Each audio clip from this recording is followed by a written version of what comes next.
Good morning. My name's Chris, signing on here from the Augustine Recovery Center in beautiful St. Augustine, Florida. And joining me is Kevin Petersen, licensed marriage and family therapist, owner and founder of the Chronic Hope Institute, formerly known as Petersen Family Counseling, and you are now expanding your horizons.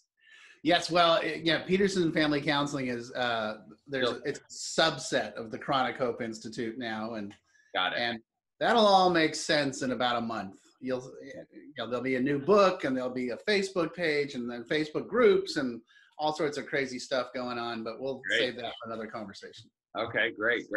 Yeah. But for this conversation, something that's been on my mind, and I'm the director of admissions here, so I work with a lot of family members over sometimes very long periods of time while they attempt to get their loved one into treatment. And what I'm seeing a lot of lately, and especially this is common during the holidays, is kind of a hoping that they're gonna stay even keeled so that everybody can stay together on the holidays.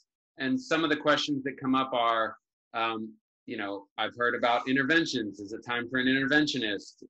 When do we hire a professional to intervene on the situation?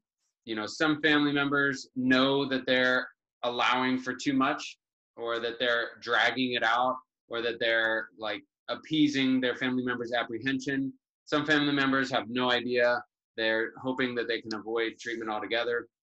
At what point would you suggest a professional is needed for an intervention or for just an informal sit down? Yeah, well, and I love the way you phrased it, because that's really where the term chronic hope comes from, is that the family is sort of has this fantasy or this chronic hope that, well, tomorrow they're going to get it all together. Everything's going to be okay. We're not going to need your help. Everything's going to be fine. And then what ends up happening is it might get slightly better, but inevitably is followed by a big drop. And so my position is, what I try to get the family to do, and this is in my book, and you and I have talked about this many times, is setting up a system within the structure of the house. So there's boundaries, accountability, and structure in three categories: drugs and alcohol, work or school, and behavior at home. And it doesn't really matter how old the person is. All these things are applicable. So you just say, well, look, you need to be sober. So we're going to drug test you, and we're going to do breathalyzers. And if you pass them, great. If you don't, then you're going to have to go to treatment. And then if you're not going to work and you're not going to go to school, you're not going to be productive with your life, you're going to have to move out and get off on your own, because we're not going to keep supporting you. And then behavior at home, it's the same thing. If you're not going to be respectful and be kind and treat everybody here, in those fashions, then, you can't live here anymore. And it's about getting the family to the point where they're at a space where they're ready to make that choice and make that decision. Now, as far as treatment, then I always guide them to get an interventionist. Don't do it yourself, and let me help you figure out how to do that. And I know you know how to do that too, Chris. It's everyone. Here's the thing. This is, sorry, long-winded answer to an easy question, or not an easy question.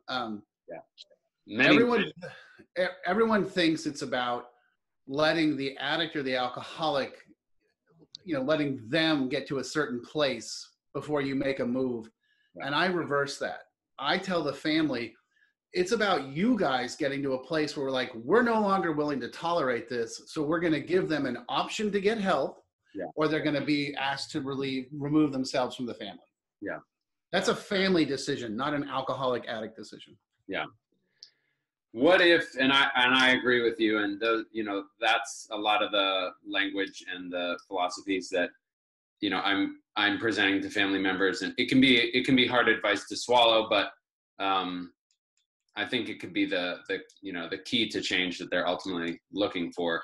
What if, say, a family member, intervened themselves on their sons or daughters or husbands or their family members' lifestyle, uprooted them. This isn't working. You were supposed to go to college. You've dropped out, months ago. You're working a dead-end job with no room for growth, and you've admitted to us that you're struggling with alcohol or drugs. I'm bringing you home. and we're going to talk about going to treatment. They bring the individual home. He starts doing well, or at least he has for a couple weeks. Do you abandon the idea of treatment altogether? What do you do? This is a particular situation that I'm working with. The family doesn't, other than myself, they don't have any professional help. Individuals doing better now that they've brought this person home. What would you suggest that they do?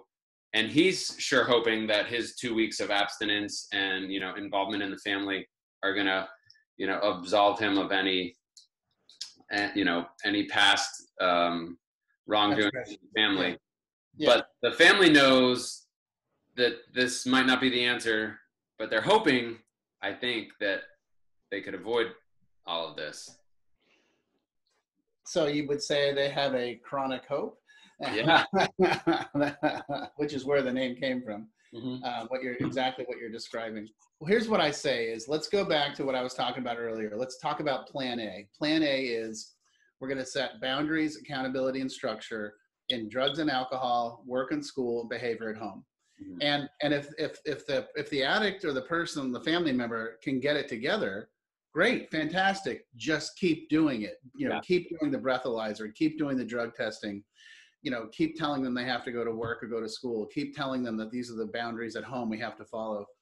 And maybe they're capable of like, oh, okay, I just needed a little bit of push and I'm good, but stay consistent, consistency, accountability, transparency.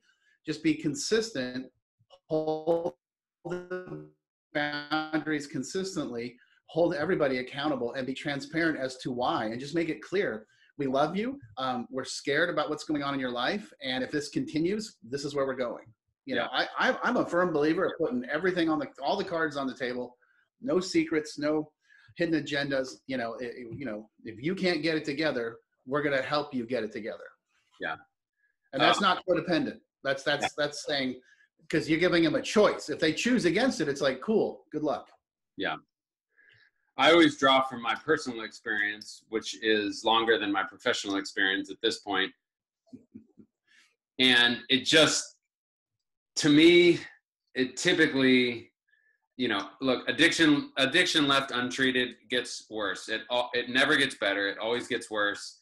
And maybe, someone can maintain for a period of time. But I believe in the vicious cycle, which has somebody emerge from, a period of destruction with a solemn oath to do better.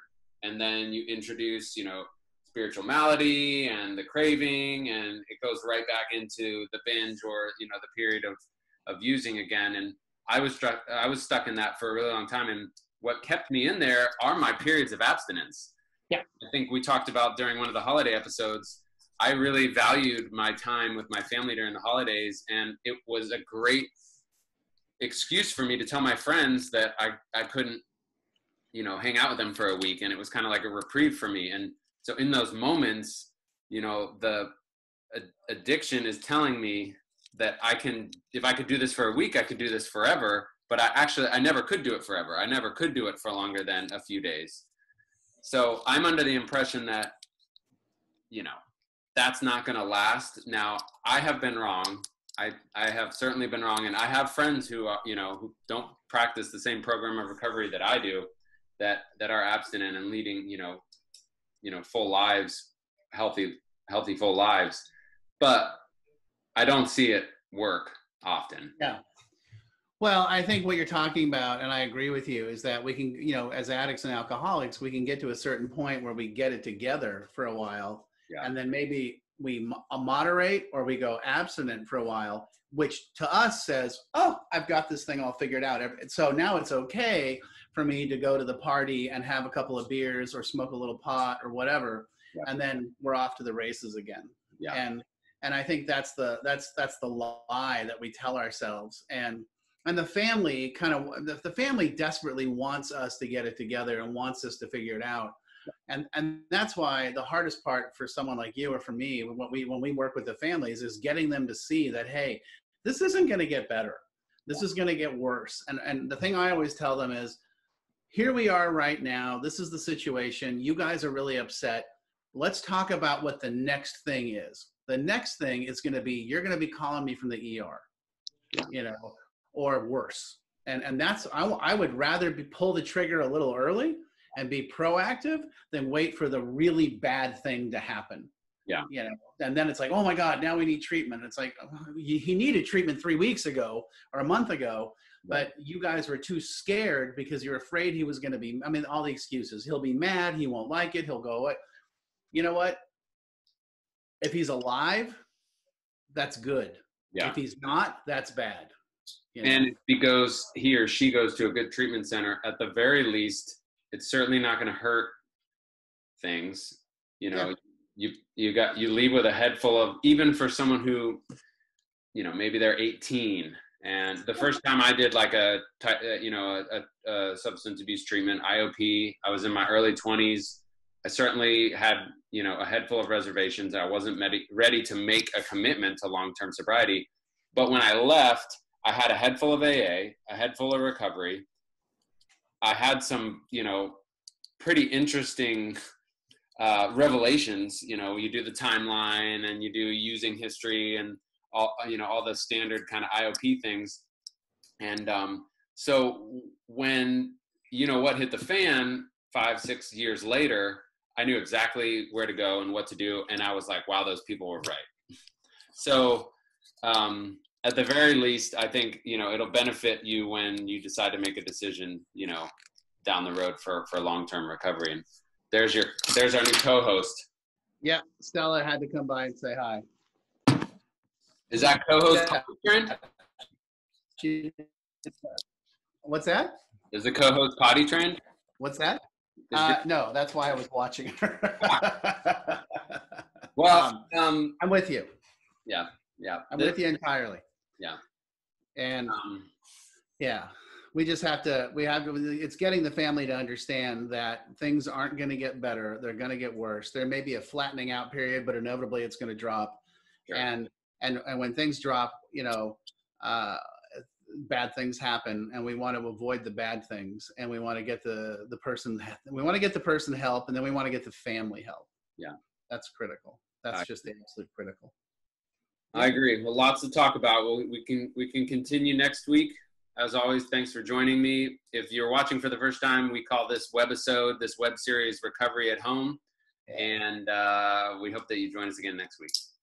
You betcha. Thank you very much, sir. Be sure and like or go to subscribe to the Chronic Hope Institute YouTube channel, where you'll see all of Chris and Kevin's exciting stuff. All right, great. Sounds good. Thank you.